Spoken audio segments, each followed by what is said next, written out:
Hello students, welcome to my YouTube channel. तो आज हम डिस्कस करने जा रहे हैं एएमयू के 9th के इंट्रांस का क्वेश्चन पेपर, जिनका एग्ज़ाम कल ही हुआ है और आज 20 मार्च है, कल 19 मार्च था।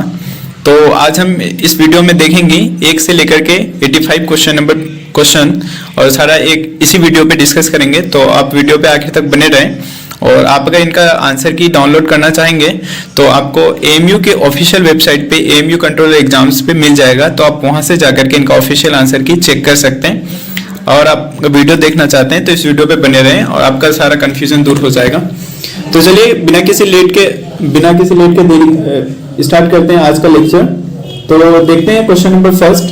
तो आप अगर जैसे क्वेश्चन नंबर फर्स्ट देखेंगे, क्वेश्चन नंबर फर्स्ट में कहता है work hard list you days fail. तो क्वेश्चन नंबर 1 का जो आपका आंसर होगा वो होगा should. Work hard list you should fail. उसके बाद आगे बढ़ते हैं क्वेश्चन नंबर 2 पे। क्वेश्चन नंबर 2 कहता है be careful what you do. Be careful days what you do. तो क्वेश्चन नंबर 2 का जो आंसर होगा वो होगा option A with. Be careful with what you do. उसके बाद आगे बढ़ते हैं क्वेश्चन नंबर 3 पे।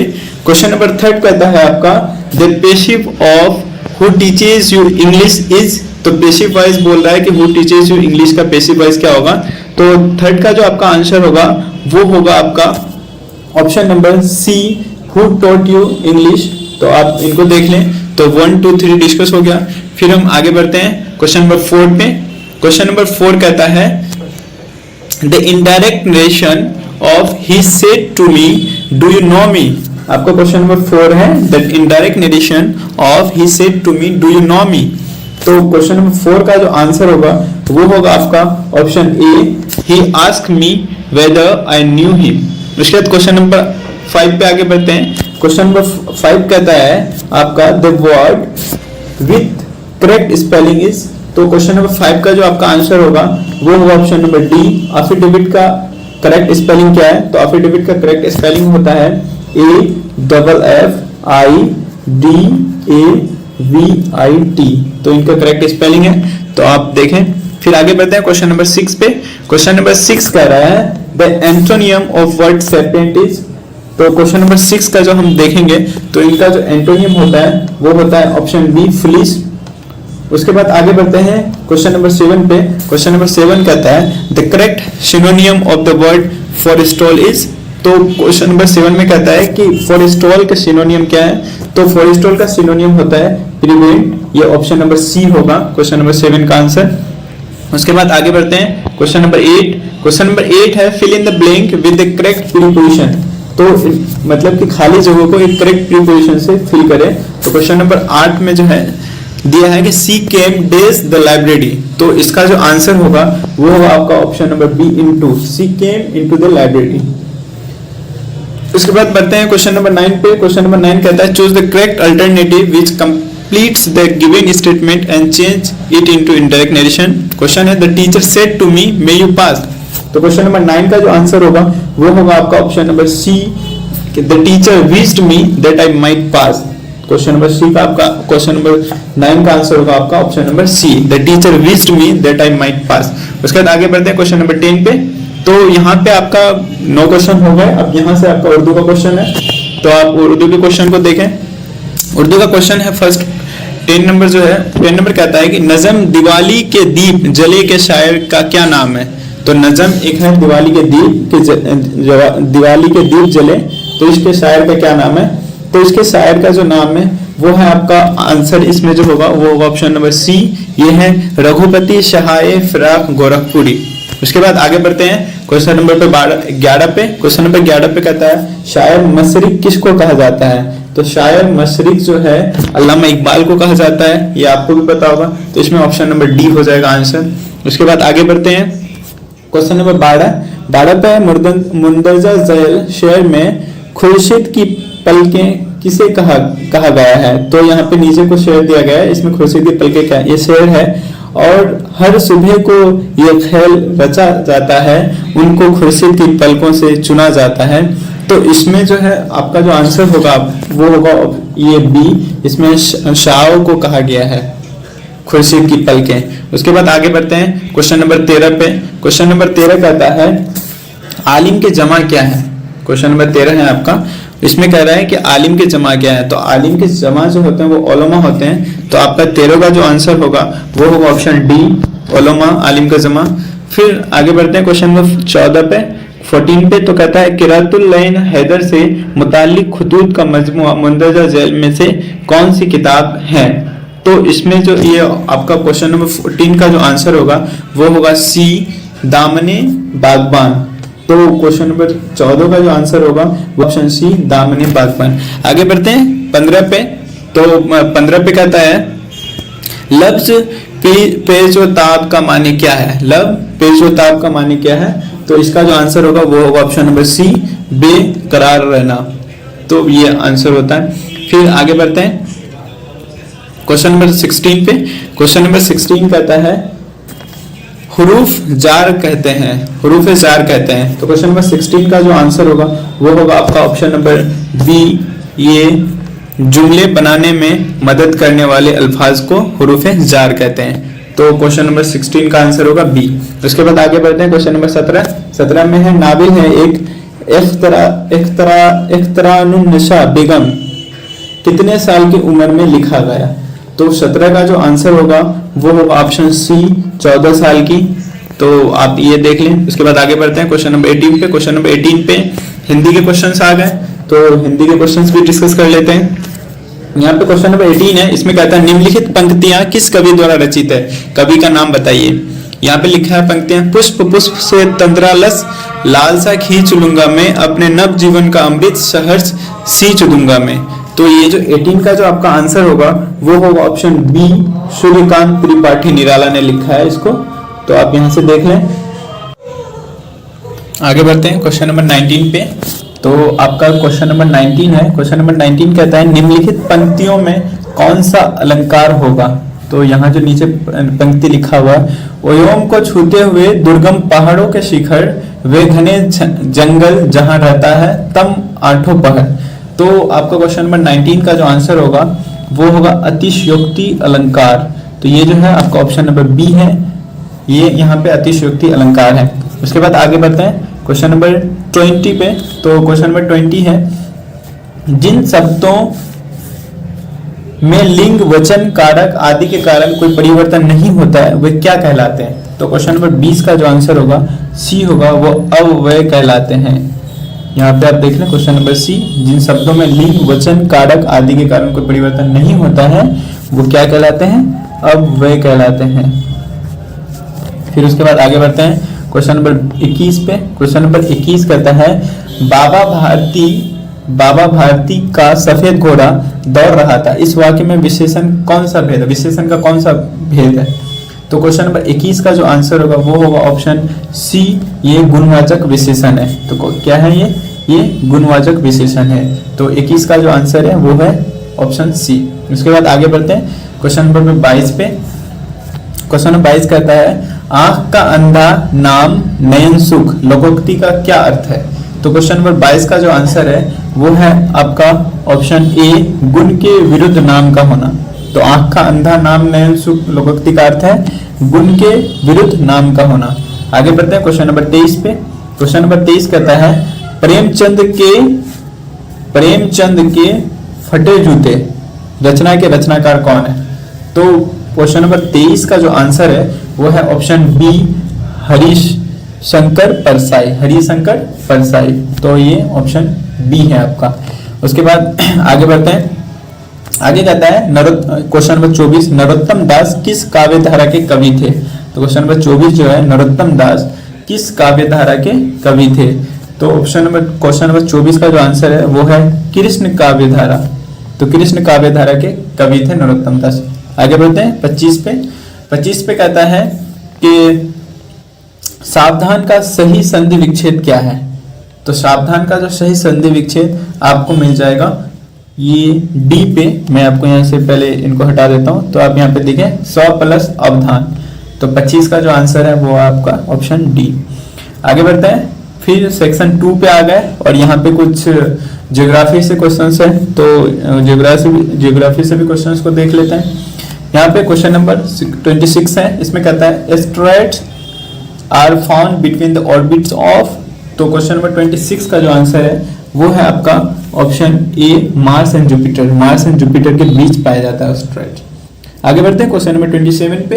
क्वेश्चन नंबर 27 पे लिखा है which of the following statement is not true. तो इसमें से कौन सा स्टेटमेंट है जो गलत है, इसमें सही नहीं है। तो आप इसका जो आंसर होगा वो होगा option D, friction can be reduce to zero. तो ये सही नहीं है, ये गलत है 27 का डी। फिर आगे बढ़ते हैं क्वेश्चन नंबर 28 पे। क्वेश्चन नंबर 28 कहता है the planet which takes the least time to revolve around the sun. तो कौन सा प्लैनेट है इसमें से जो सबसे कम टाइम लेता है सूर्य का चक्कर लगाने में, क्वेश्चन नंबर 28। तो क्वेश्चन नंबर 28 का जो आंसर होगा वो होगा ऑप्शन ए, मरकरी। यहाँ पे आप इनको सही कर लें, मरकरी है, तो ऑप्शन नंबर ए। फिर आगे बढ़ते हैं क्वेश्चन नंबर 29 पे। तो क्वेश्चन नंबर 29 कहता है the weight of an object will B 0.8। तो क्वेश्चन नंबर 29 का जो आंसर होगा वो होगा option B, the centre of the earth. तो the centre of the earth में object will be 0, the weight of a object will be 0। आगे बढ़ते हैं क्वेश्चन नंबर 30 पे। क्वेश्चन नंबर 30 कहता है which of the following is a weedicide. तो इसमें से कौन सा है जो वीडी साइट है। तो क्वेश्चन नंबर 30 का जो आपका आंसर होगा वो होगा ऑप्शन बी, 2,4 - इनका नाम है वीडी साइट का। तो आप यहां से देख लें ऑप्शन बी। फिर आगे बढ़ते हैं क्वेश्चन नंबर 31 पे। Sodium and potassium are stored in kerosene due to their. तो सोडियम एंड पोटेशियम को केरोसिन में स्टोर किया जाता है, क्यों। क्वेश्चन नंबर 31 का जो आंसर होगा वो होगा बी, क्योंकि ये हाई रिएक्टिविटी होते हैं इस वजह से। फिर आगे बढ़ते हैं क्वेश्चन नंबर 32 पे। क्वेश्चन नंबर 32 कहता है growth hormone is secreted bye days gland. तो इसमें से किस ग्लैंड, किस ग्रंथि के द्वारा जो ग्रोथ का हार्मोन होता है उसे सेक्रेट किया जाता है। तो क्वेश्चन नंबर 32 का जो आंसर होगा वो होगा आपका ऑप्शन बी, ये पिट्यूटरी ग्लैंड के द्वारा होता है। फिर आगे बढ़ते हैं क्वेश्चन नंबर 33। क्वेश्चन नंबर 33 कहता है the minimum Audible frequency for human ear is. तो क्वेश्चन नंबर 33 का जो आंसर होगा वो होगा आपका ऑप्शन डी, 20 हर्ट्ज। तो सबसे कम जो ये होता है सुनने का एक मनुष्य को, ये 20 हर्ट्ज होता है, क्वेश्चन नंबर 33। फिर आगे बढ़ते हैं, यहाँ पे है क्वेश्चन नंबर 34। क्वेश्चन नंबर 34 कहता है the non metals react with oxygen from. तो क्वेश्चन नंबर 34 का जो आंसर होगा वो होगा ऑप्शन ए एसिडिक ऑक्साइड और न्यूट्रल ऑक्साइड। फिर आगे बढ़ते हैं क्वेश्चन नंबर 35। क्वेश्चन नंबर 35 का कहता है which of the following occurs during lightning. तो इसमें से कौन सा घटना घटता है जब लाइटनिंग होती है, कि जब बिजली कड़कता है। तो इसका जो आंसर होगा 35 का वो होगा आपका ऑप्शन सी, नाइट्रोजन फिक्सेशन। तो ये देख लें आप, नाइट्रोजन फिक्सेशन। फिर आगे बढ़ते हैं क्वेश्चन नंबर 36 पे। क्वेश्चन नंबर 36 कहता है the pores in bread is due to gas bubbles of. तो क्वेश्चन नंबर 36 है the pores in bread is due to gas bubbles of. तो ये 36 का जो आंसर होगा वो होगा ऑप्शन सी, कार्बन डाइऑक्साइड। फिर आगे बढ़ते हैं क्वेश्चन नंबर 37 पे। क्वेश्चन नंबर 37 कहता है the process by which dead remains of plant and animals are decompose into nitrogen is called. तो 37 का जो आंसर है वो होगा ऑप्शन सी, नाइट्रिफिकेशन। उसके बाद आगे बढ़ते हैं क्वेश्चन नंबर 38 पे। क्वेश्चन नंबर 38 है द मोस्ट रिएक्टिव मेटल। तो इसमें से कौन ऐसा धातु है जो सबसे ज्यादा रिएक्टिव होता है, सबसे ज्यादा क्रियाशील होता है। तो क्वेश्चन नंबर 38 देखेंगे तो इसका आंसर जो होगा वो होगा ऑप्शन सी, पोटाशियम। तो सबसे ज्यादा जो रिएक्टिव मेटल होते हैं वो होते हैं पोटाशियम। उसके बाद आगे बढ़ते हैं, सेकंड में वो सोडियम होते हैं, जैसे KNA, पोटेशियम। तो आगे बढ़ते हैं क्वेश्चन नंबर 39। क्वेश्चन नंबर 39 कहता है the burning of LPG is an example of. तो LPG का जलना किसका एग्जाम्पल है।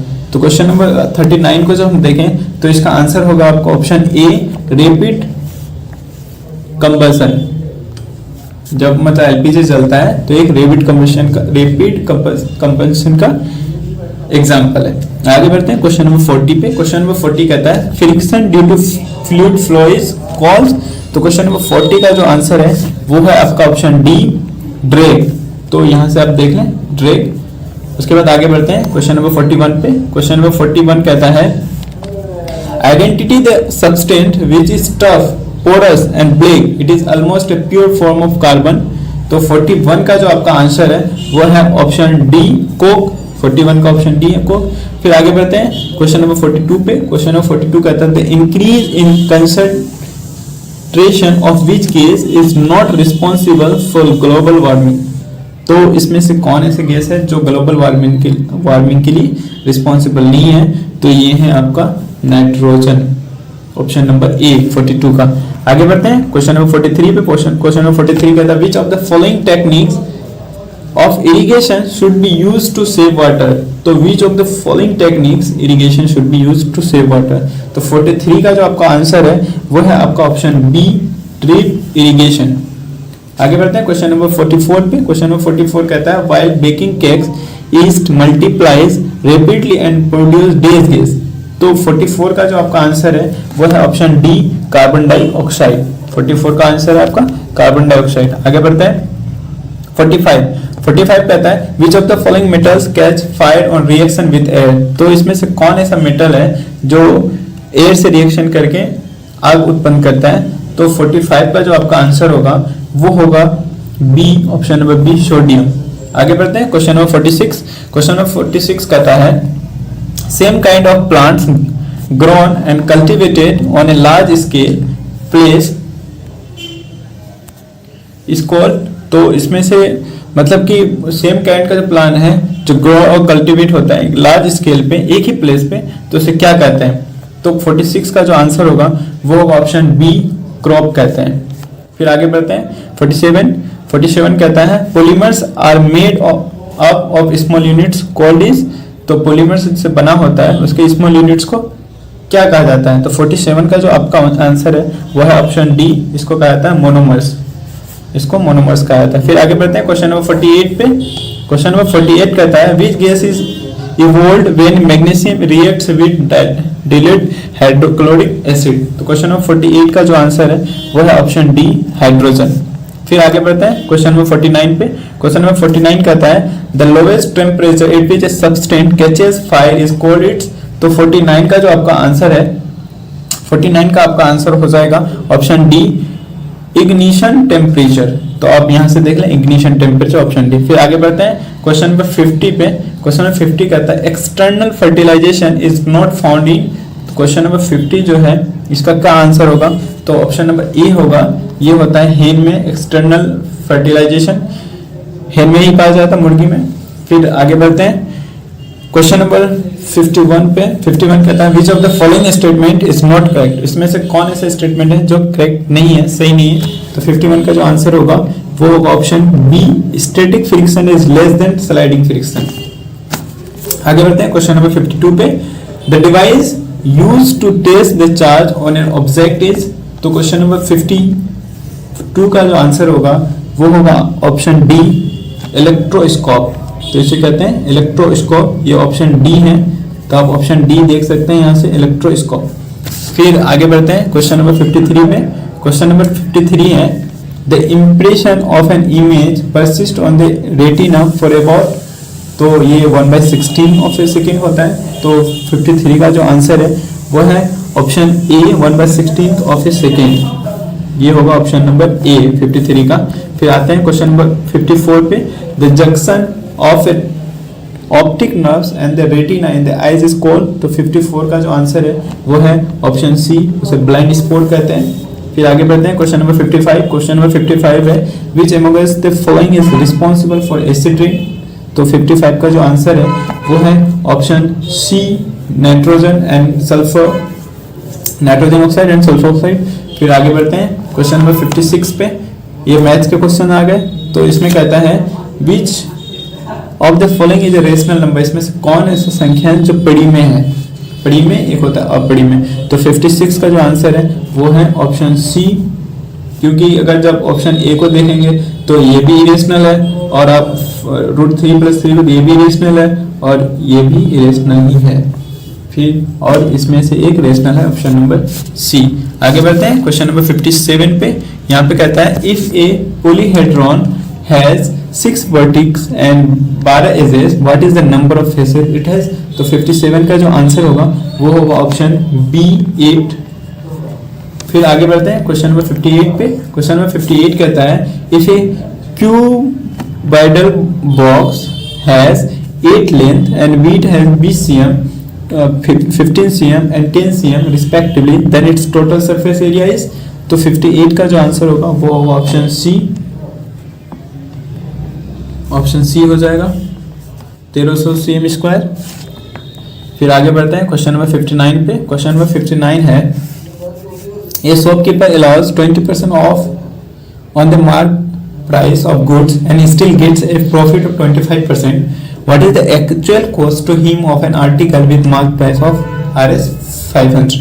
तो 59 का जो आपका आंसर है वो है ऑप्शन ए Rs 320 रुपए। फिर आगे बढ़ते हैं क्वेश्चन नंबर 60 पे। क्वेश्चन नंबर 60 कहता है the sum of measures of external angles of a regular hexagon is. तो 60 का जो आंसर होगा वो है ऑप्शन डी 360 होता है 60 का। आगे बढ़ते हैं क्वेश्चन नंबर 61। क्वेश्चन नंबर 61 कहता है a rhombus and A square have the same area. The side of the square is 6 cm. If one diagonal of rhombus is 4 cm, find the length of the other diagonal। तो question number 61 का जो answer है वो है option A 18 cm हो जाएगा। फिर आगे बढ़ते हैं क्वेश्चन नंबर 62 पे। क्वेश्चन नंबर 62 कहता है ये मैथ्स के क्वेश्चन चल रहे हैं। Find the compound interest with Rosy will get on rupees 4096 rupees if she gave it for 18 months at 12.5% per annum interest being compound half yearly। तो question number 62 का जो आंसर होगा वो होगा आपका ऑप्शन बी 817 रुपए। फिर आगे बढ़ते हैं क्वेश्चन नंबर 63।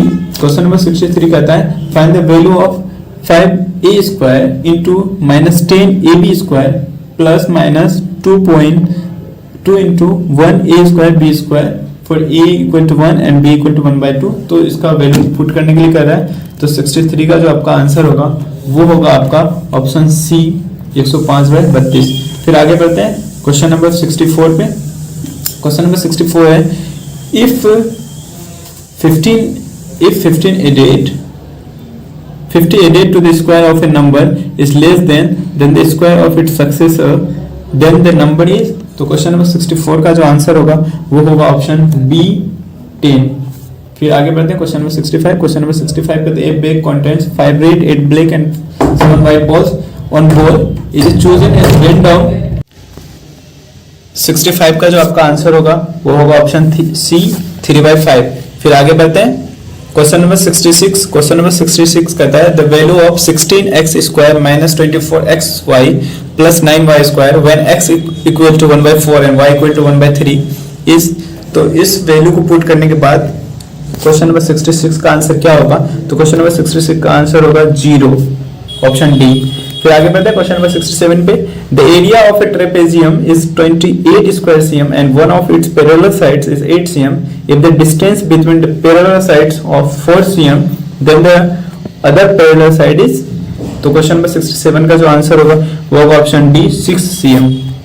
आगे बढ़ते हैं क्वेश्चन नंबर 68 पे। क्वेश्चन नंबर 68 कहता है how many person can be accommodate in hall of dimension 20 meter into 16 meter into 4.5 meter assuming that each person requires 4 meter cube of air। तो क्वेश्चन नंबर 68 का जो answer होगा वो होगा आपका ऑप्शन ए। ऑप्शन ए होगा 360।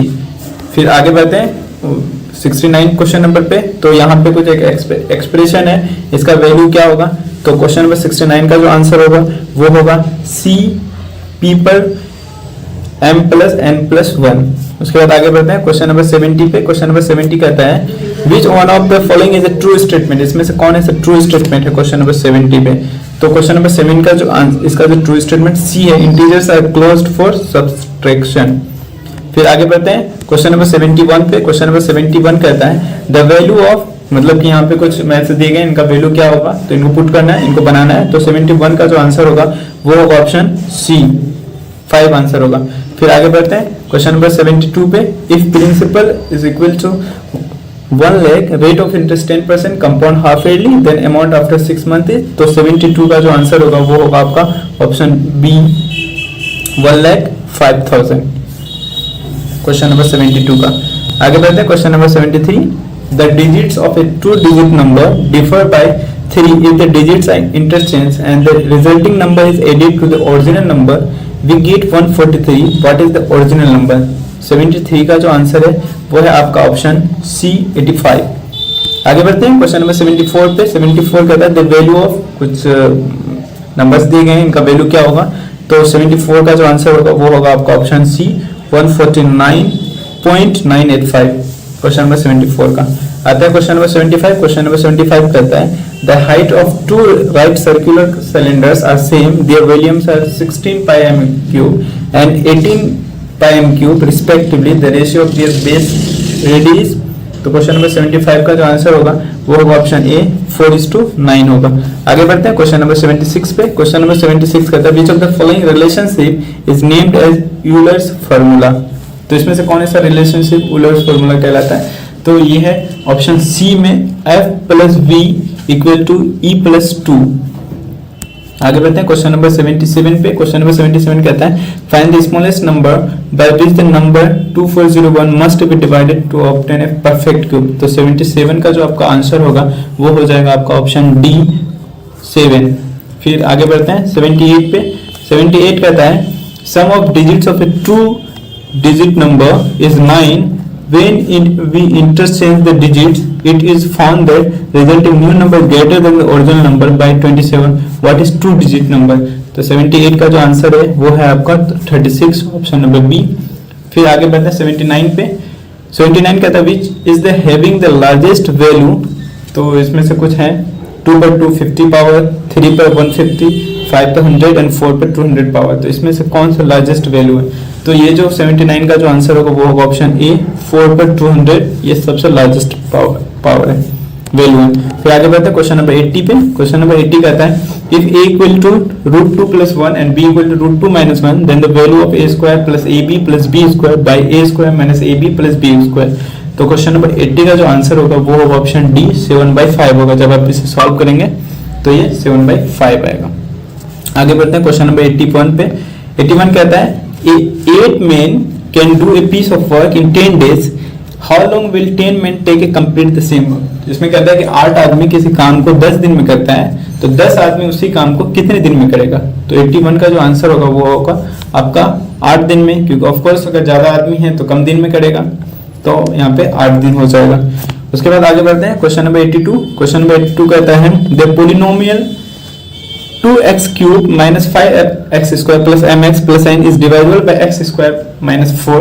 तो 82 का जो आंसर होगा आपका वो हो जाएगा ऑप्शन सी mn हो जाएगा -8 और 20। क्वेश्चन नंबर 83 है। 83 कहता है सिंप्लीफाई 4 पर -3। ये आप देख लें, इसका 83 का जो आंसर होगा वो होगा ऑप्शन ए हो जाएगा 16 a का क्यूब बाय b पर -7। आगे बढ़ते हैं क्वेश्चन नंबर 84। क्वेश्चन नंबर 84 कहता है क्वेश्चन नंबर 84 है the dimensions of a room are 10 meter × 8 meter × 6 meter. The cost of white washing the 4 walls of room at rate of 5 per meter² is. तो question number 84 का जो answer होगा वो हो जाएगा ऑप्शन सी 3240 रुपीज, 3240 रुपये। और लास्ट क्वेश्चन और 85 क्वेश्चन नंबर, तो लास्ट क्वेश्चन है two identical cubes each of total surface area 54 cm² are joined end to end what will be the total surface area of the figure so form. तो 85 का जो answer होगा वो हो जाएगा आपका ऑप्शन नंबर सी 90 cm²। तो इस तरह हमने 1 से लेकर के 85 क्वेश्चन तक सारा डिस्कस कर लिया, और वीडियो तो बड़ी काफी लंबी चौड़ी हो गई, तो कोई बात नहीं, आपको यहाँ से क्लियर हो जाएगा, सारी चीजें मैं बता भी दिया।